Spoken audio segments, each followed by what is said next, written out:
Bom dia a todos. Bom dia, senador Cristóvão. Bom dia, colega Nara Santos e ao Vladimir Andrade. Bom dia a todos que vieram. Eu agradeço muito eu chamo de professor porque eu fiz minha graduação na UNB na época que o Cristóvão era reitor e conheço ele com esse respeito, né, de aluno diante da tremenda capacidade dele de compreender algo que todo mundo fala, mas que ele demonstra na prática, que é a importância da educação, a importância da construção de uma sociedade com base no conhecimento, com base na serenidade que o desvendar do desconhecido traz, certo? Que é algo que se opõe a todas as angústias que o desconhecido traz. Então, conquistar o desconhecido não é combatê-lo com mais helicópteros, com bomba, com violência. É descobrir nele as suas nuances, descobrir através do conhecimento a forma de domar, né, as circunstâncias para o bem da sociedade. Então, essa é uma iniciativa muito importante da sociedade, trazer essa discussão. E nós, então, queremos guiar essa discussão a partir de uma perspectiva, que é uma perspectiva que ficou muito obliterada pela guerra contra as drogas, que é o histórico do uso da cannabis sativa como uma planta medicinal. Ela é usada, é uma planta que acompanha os seres humanos desde da antiguidade pré-histórica, né, nas mais antigas agriculturas conhecidas, né, fósseis de artefatos feitos usando a fibra do cânhamo, e indícios de que ela já era usada como medicina existem, né, junto com as lavouras mais antigas, né, encontradas há mais de 5.000 anos atrás. Então, é importante entender de onde surgiu essa relação do homem com essa planta, compreender que, ao longo dessa relação, houve uma domesticação dessa planta, modificação, da mesma forma que o lobo foi domesticado, a maconha foi sendo conduzida e tratada geneticamente para aprimorar, né, suas finalidades medicinais. E, ao longo desse processo, as diversas civilizações compreenderam que o uso tem que ser feito medicinalmente, que o uso medicinal pode ser feito de uma forma consciente, evitando, como qualquer remédio, o abuso que pode não ser tão efetivo do ponto de vista medicinal. Então, eu trouxe aqui essa apresentação, está um pouco desviada, e para explicar essa relação, eu vou ter que fazer uma pequena introdução para as pessoas entenderem o papel de um sistema que a gente chama sistema endocannabinoide. O nosso organismo, ele produz substâncias que são imitadas pelas substâncias que a maconha produz. Essas substâncias, elas foram isoladas, e esse sistema foi melhor compreendido a partir da do final da década de 80. Eu estou ouvindo muito ruído na plateia, não sei, está me desconcentrando um pouco. Então, esse sistema ele tem uma peculiaridade única em todos os sistemas que nós temos. Ele integra um mecanismo de orquestrar todos os aspectos que geram manutenção do bem-estar do indivíduo e da espécie. Então, ele conecta processos cognitivos, processos emocionais, processos fisiológicos que coordenam o nosso comportamento para otimizar a nossa sobrevivência, processos de regulação de reações inflamatórias, processos que regulam a fisiologia do nosso organismo, para que a gente, no nosso contato com o ambiente e com os outros seres, tenha o nosso organismo orquestrado. Então, como esse sistema ocupa um ponto central nessa orquestração, ele pode ser alvo de várias formas de terapia. Da mesma forma que, se há um abuso, pode causar alguns problemas. Porém, os problemas que o abuso da cannabis podem causar são problemas administráveis e problemas muito menos graves do que o abuso de algumas drogas, inclusive, que vem na farmácia. É bom a gente compreender isso, não com uma perspectiva do tipo, olha, a maconha não vai causar esquizofrenia, não vai causar a morte, então pode usar. Não. Como tem uso médico, a gente tem que saber os limites da verdade. Porque não adianta chegar aqui com uma postura alarmista, achando que está fazendo bem para a sociedade, quando, na verdade, está subtraindo da sociedade o direito de conhecer a verdade, que, por sua vez, subtrai de outras pessoas o direito de escolher a forma de cuidar da sua saúde de uma maneira mais consciente. Então, às vezes, o discurso vem imbuído de uma boa intenção, mas o resultado dele é gerar uma nuvem de pavor que acaba causando sofrimento, acaba causando um mecanismo na sociedade que, se por um lado supostamente ajuda e não, enfim, ajuda a proteger, acaba criando uma guerra, né? Então, vamos lá. Esse sistema uma maneira de a gente olhar bem esse sistema é uma situação de estresse agudo em relação a uma situação de bem-estar. Né? Uma situação de estresse agudo gera emoções que demandam alterações no nosso organismo, alterações para a luta, fuga, alterações para lidar com inflamação, etc. Quando essas alterações acontecem, o organismo tem que retornar à normalidade, porque é como se ele tivesse entrado numa guerra. Então, o organismo também tem mecanismos para perceber quando ele está em sintonia com o ambiente, quando o ambiente fornece condições para ele viver bem, quando ele está bem orquestrado com o seu apoio comunitário. Então, as emoções são sempre coordenadas com comportamentos e com mudanças fisiológicas. Então, quando há, por exemplo, um estresse agudo, que é a maneira da gente exemplificar o limite, né, dessa situação, as emoções são emoções de pânico, emoções de fúria, para situações de luta e fuga, e, ao mesmo tempo, existe uma série de adaptações fisiológicas, né, para a situação de luta e fuga, que são situações que favorecem, então, a fuga, a luta, a atividade de vigilância. Nesse momento, é ativado um sistema que é chamado sistema autônomo, simpático, que prepara o nosso organismo para a guerra, ele estimula a resposta inflamatória, e aí o organismo tem disparo do coração para o organismo lutar ou brigar, ou fugir. Esse é um extremo de estresse, mas no nosso dia a dia, a parte do cérebro que lida com isso está o tempo todo fazendo pequenos ajustes, coordenando a fisiologia com processos de aprendizado, com processos emocionais.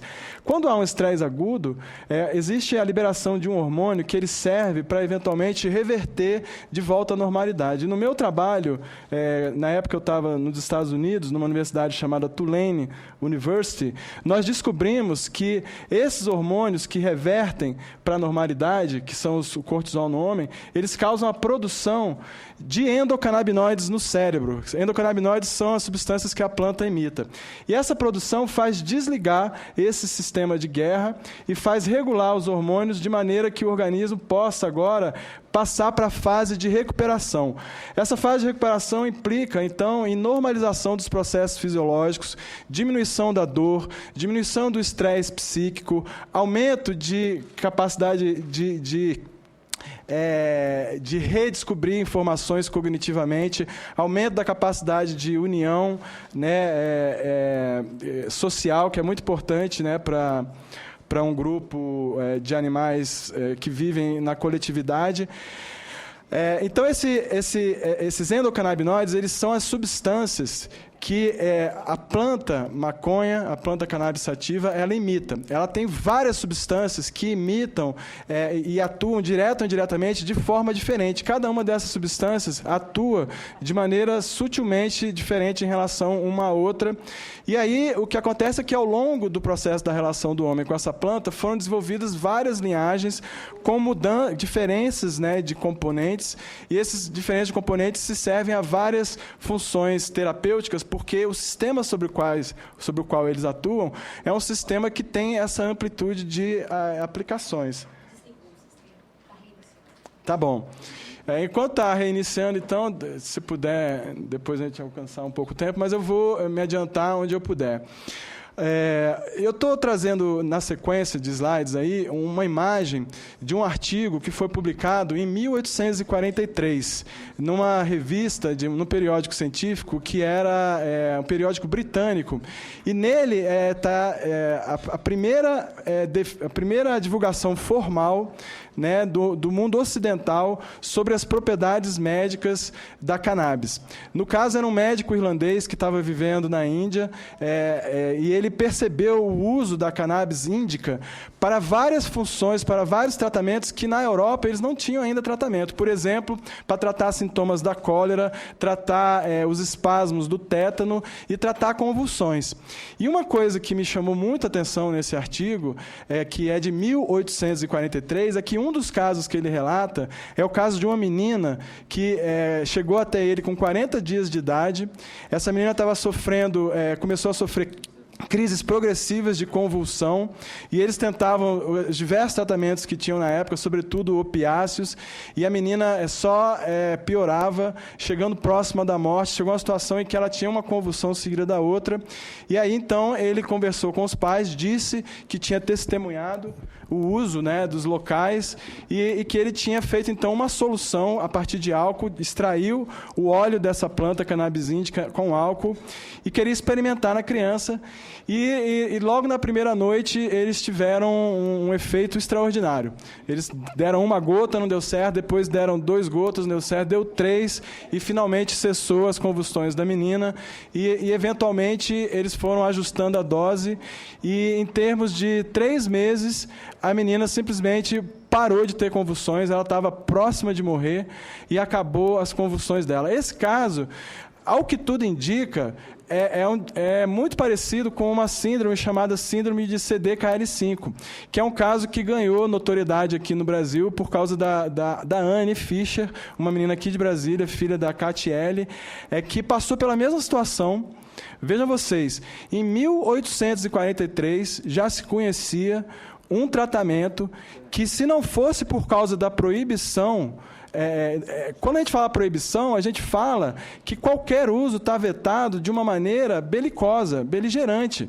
A gente fala que tem gente que morre para evitar que uma planta medicinal seja usada. Nós precisamos aprender a ter generosidade no nosso coração para entender que hoje em dia a gente precisa resolver as coisas de uma maneira que não seja na base da guerra, na base da violência, porque nós temos inteligência para isso, e o mundo demanda que nós usemos essa inteligência, porque tem gente morrendo, tem gente sofrendo à toa, há mais de um século, por causa desse desespero que a gente vê aqui, pessoas bem intencionadas, mas absolutamente desesperadas, sem conhecer a profundidade do que elas estão falando, certo? Então, desde essa época, eu vou mostrar aqui para vocês. Isso aqui é uma farmacopeia chinesa chamada Palimpsesto. Ela foi uma compilação que foi feita no século I a.C., ou seja, 100 anos antes de Cristo. Ela traz uma compilação de saberes populares de mais de 2.000 anos, e aqui tem o uso medicinal da cannabis para tratar dores severas, para tratar tensão pré-menstrual, para tratar, era usado como anestésico misturado com álcool. Isso aqui é um escrito mais antigo ainda, da Mesopotâmia, traz o uso de maconha para doenças que, na verdade, eram tidas como possessões, né? E que inclui epilepsia, inclui inflamações, dor de cabeça. Isso aqui é um papiro, o segundo papiro mais antigo, papiro de Ebs do Egito, que traz o uso, inclusive, de tintura, de extração de maconha, como colírio, uma coisa que hoje em dia também é usado para glaucoma. Então, isso aqui, a realidade da maconha tem sido essa por milênios, até em 1937, quando ela foi proibida de uma maneira arbitrária. Esse aqui é o artigo do qual eu falei. Foi publicado, né, nesse Provincial Medical Journal and the Retrospect of Medical Sciences. Aqui, sobre os efeitos... cadê o título? On the preparations, na preparação do hemp indiano, né, que é a cannabis indiana, ou ganja, né, cannabis índica. Então, aqui, esse sinal é o quê? Aqui, então, mostrando, né, o desespero dos pais. Aqui o final, né, em setembro começou o tratamento, setembro, outubro. Em dezembro, olha o que o cara falou, né? A criança agora está num estado de saúde robusta e reconquistou o seu vigor, né, natural, e a sua aparência feliz. Depois desse artigo, quando esse artigo foi publicado na Europa, houve uma verdadeira revolução na medicina. Isso foi no final do século XIX, e a partir daí a cannabis índica simplesmente dominou completamente a farmacopeia ocidental, até 1937, quando ela foi arbitrariamente proibida, sem nenhuma razão, sem nenhuma base, por causa de problemas adversos, nada disso. Foi outras questões políticas, questões de maneira de lidar com a migração nos Estados Unidos, questões que dizem respeito ao cânhamo, que é uma planta de interesse industrial que nem tem praticamente THC. Então, vejam bem, do final do século XIX até 1937, não tinha nada de chocante em as pessoas buscarem alívio para os diversos males. Inclusive, era usado para tratar delirium tremens, que é a síndrome de abstinência do abuso de álcool.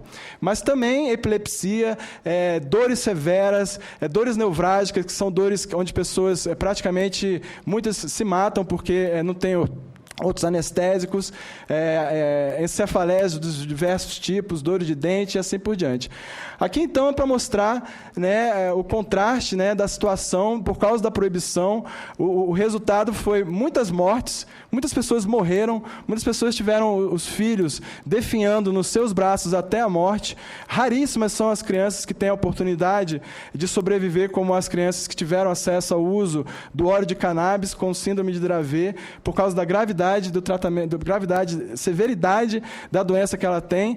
E o mais irônico de tudo é a severidade dos efeitos colaterais dos remédios que elas tomam, que são muito piores que os possíveis efeitos colaterais que a maconha. Aqui, no caso, a gente está falando do canabidiol, mas, na verdade, é um extrato oleoso de uma variedade, que eles podem chamar de cânhamo, uma variedade rica em uma substância chamada canabidiol, que é o caso da cannabis índica, certo? Mas que não é o canabidiol puro. É isso que as pessoas estão usando, é isso que está salvando vidas no Brasil. Não é o canabidiol puro, que também é útil, mas não é necessariamente a única forma, ok?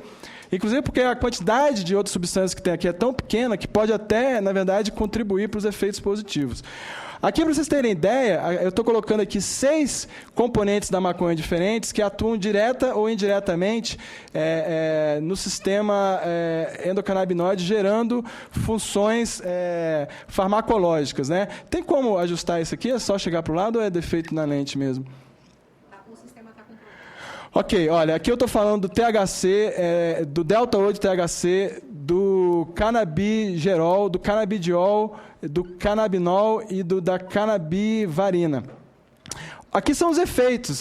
Tem efeito ansiolítico, efeito imunossupressor, né, suprime inflamações, efeito anti-inflamatório, efeito bactericida, fungicida, antiviral. Ele impede a proliferação de tumores, de câncer, vasodilatador, é neuroprotetor, protege neurônios contra hiperativação e é antioxidante, estimula o apetite, é antiemético, inibe a náusea, é analgésico, é levemente sedativo,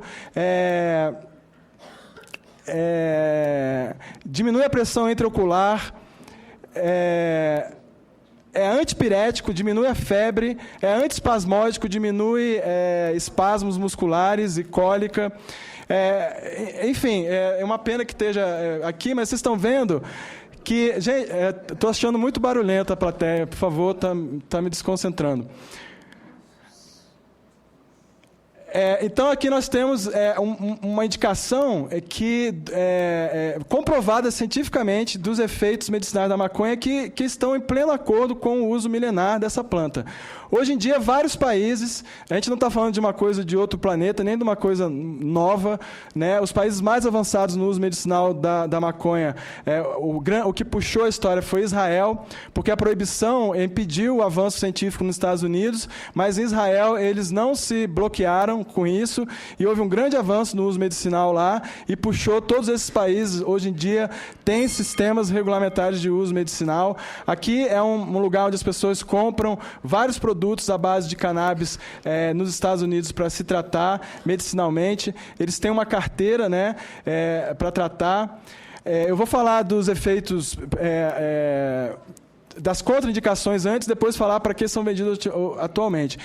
O efeito da maconha tem um efeito passageiro, dependendo da quantidade de THC, pode causar um problema de memória de curto prazo. Ou seja, se você pedir a pessoa decorar um número de telefone, durante 3 a 6 horas de efeito, ela não vai conseguir, mas isso não vai apagar a memória dela. Claro que se a pessoa fizer um uso abusivo, e ela vai estar o tempo todo sob esse efeito, ela vai ter uma certa redução, mas isso não vai tornar a pessoa uma pessoa estúpida, uma pessoa burra, né?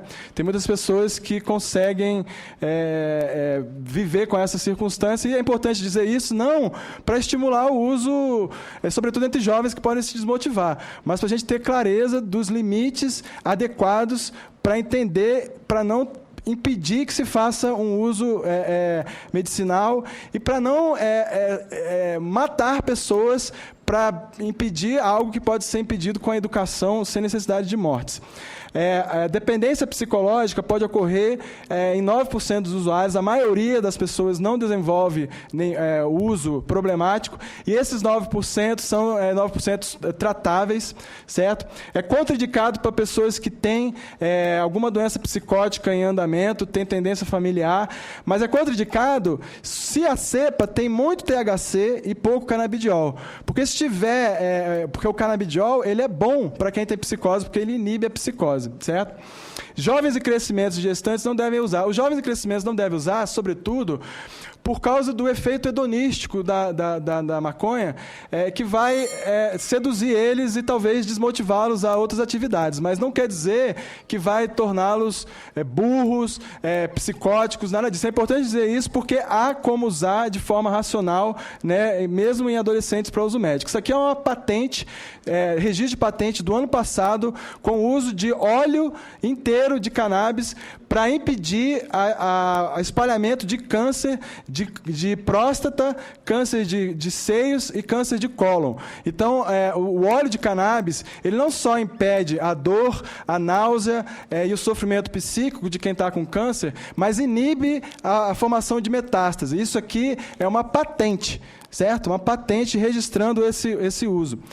Esse aqui é o óleo que o pessoal tem usado para tratar a epilepsia, gerando uma verdadeira revolução, com implicações, inclusive, para o tratamento de autismo, que, se der tempo, eu posso falar aqui. Isso aqui é uma espécie de engenharia reversa que a indústria farmacêutica está fazendo. Ela extrai o óleo, separa os componentes e remistura eles. Dessa forma, a indústria farmacêutica pode ter um ganho também com royalties, né, com o uso de patente. Aqui, no caso, existe todo um rigor científico, né? Isso aqui Real Scientific Hemp Oil, quer dizer, tem todo um rigor científico para produzir esse óleo, que é um óleo vindo da planta, com um custo muito mais barato e com a efetividade, não é uma teoria, não é uma hipótese. Todo mundo está vendo isso sendo noticiado, é notório. Isso aqui, na Holanda, eles desenvolveram plantas com um rigor científico que elas têm componentes conhecidos, e essas plantas podem ser usadas, então, de forma direta para extração gasosa. A gente mostrou a extração oleosa, tem a extração gasosa, certo? Que pode ser feita por uma série de aparelhos sofisticados que já existem nos países que usam a maconha medicinalmente, que são chamados vaporizadores. Esses aqui são alguns das dezenas de modelos que existem. Eles extraem o vapor com os princípios ativos sem causar fumaça, portanto, não tem o problema da toxicidade da fumaça. Então, o uso medicinal das plantas desenvolvidas cientificamente, aqui é um caso da Holanda, né? Com os componentes conhecidos, o uso medicinal é feito de forma monitorada por médicos em vários países a partir desse aparelho. Não é a partir do fumo, é a partir ou do óleo, ou da substância pura, ou desse aparelho. Então, os casos que a gente tem visto reportados sobre epilepsia ajudaram essa aventura que os pais se colocaram de desafiar as leis e trazer de volta a si o direito de cuidar da sua vida, trouxe uma revolução também para o autismo, porque evidenciou para a ciência a conexão etiológica entre processos que causam a epilepsia e o autismo, tanto assim que vocês vão ouvir testemunhos de crianças que tiveram epilepsia, que tinham autismo essa carta que o professor Cristóvão leu é um caso típico de uma síndrome caracterizada por convulsão e autismo regressivo. São crianças que estão se desenvolvendo bem e aí começam a ter crises de hiperatividade cerebral e essa hiperatividade leva as crianças para um estado de autismo. Então, eu estou mostrando aqui por que o sistema canabinoide é importante para o tratamento de autismo. Então, aqui são alguns artigos que saíram mostrando a ligação entre o autismo e defeitos no sistema endocannabinoide, que são os defeitos parecidos com síndromes, várias síndromes. Olha, as síndromes que a gente pode tratar dessa forma: esclerose tuberosa, síndrome de Rett, síndrome do X-frásio, síndrome de CDKL5 e síndrome de Dravet. CDKL5 é o caso da Catiele, da filha dela. Síndrome de Dravet é provavelmente o caso descrito pelo irlandês, mas é o caso também descrito num documentário dessa menina aqui, um documentário que foi feito pelo âncora, um neurologista americano, que é o principal consultor de ciências e medicina da CNN, e ele fez um documentário. Ele sempre foi contra o uso medicinal da maconha, disse que ia causar danos à sociedade, disse que era desculpa de maconheiro, esse discurso apavorante que a gente vê até hoje, infelizmente, um discurso que causa mais danos à sociedade do que efetivamente faz bem. E aqui mostra, então, o fim dos sintomas de autismo dessa criança. Aqui a gente está mostrando, olha só, por favor, silêncio, gente. Aqui é como ela estava antes de tomar o canabidiol. A gente vê o problema de conexão com o mundo exterior pelo olhar. Olha o olhar dessa criança meses depois do tratamento, a diferença. Isso, gente, significa tratamento de autismo também. Autismo, que é uma doença severa, uma doença que tem um impacto poderoso, infelizmente um impacto muito doloroso nas famílias, uma coisa que para muita gente não tem como tratar, e hoje em dia, graças ao espírito humano, à coragem desses pais que quebraram uma barreira que os legisladores fizeram, que impediram o desenvolvimento da ciência, causaram morte por causa disso. Esses pais se aventuraram, desafiaram essas leis, que não são leis baseadas em valores humanos, não são leis baseadas em valores cristãos, porque elas causam morte e sofrimento. Esses pais ajudaram a ciência. Ajudaram a ciência, e hoje em dia a gente tem um instrumento, inclusive, para tratar o autismo. Aqui, bom, posso terminar? Parece que faltou um slide que mostra os outros doenças que causam. Eu vou só mostrar esse último caso, uma criança, quando um dos sintomas, a coisa comum que existe entre epilepsia e autismo é o excesso de atividade de circuitos neuronais, e cria um caos de circuito neuronal, e esse caos pode causar convulsão, ou causar confusão mental, ou causar dor. Esse caos pode ser no centro que detecta o pior tipo de dor. E nessas crianças, a dor é tão severa, o ruído mental é tão grande, que elas começam a se atacar a parede, a cara na parede, para tentar distrair do sofrimento que surge de dentro. E aqui está mostrando mais um caso de pais nos Estados Unidos que desafiaram a lei, desafiaram o preconceito, desafiaram o moralismo equivocado, que acha que é humanista, mas, na verdade, causa sofrimento, e transformaram a vida dessa criança, dessa situação, para essa aqui, usando extrato de maconha. Então, existem várias possibilidades de maconhas ser usada, de cannabis ser usada, várias plantas diferentes. Algumas têm contraindicações, algumas têm mais THC, outras menos THC. Pode ser usado para câncer, esclerose múltipla, Alzheimer, Parkinson, impede a metástase, anticonvulsivante, inibe as náuseas, o tratamento de quimioterapia, inibe dores que podem causar o suicídio. Então, para finalizar, eu quero mostrar aqui, esse aqui é o Sanjay Gupta. Ele é o principal âncora da CNN. Por anos, ele foi contrário ao uso medicinal da maconha, usando os mesmos argumentos que a gente ouviu aqui nas outras audiências. E ele diz o seguinte: a gente viu que maconha causa dependência em 9% das pessoas. Essa dependência é menos trágica de algumas drogas, mas é importante, certo? Mas a gente tem que lidar de uma forma humana, né? Então, ele diz o seguinte: a maconha não apresenta grande potencial de abuso comparado com o álcool e outras drogas drogas até vendido na farmácia, e há implicações médicas para ela muito legítimas. Na verdade, há casos em que a maconha é a única coisa que funciona. Temos sido terrivelmente enganados por 70 anos nos Estados Unidos e peço perdão por ter feito parte disso. Muito obrigado.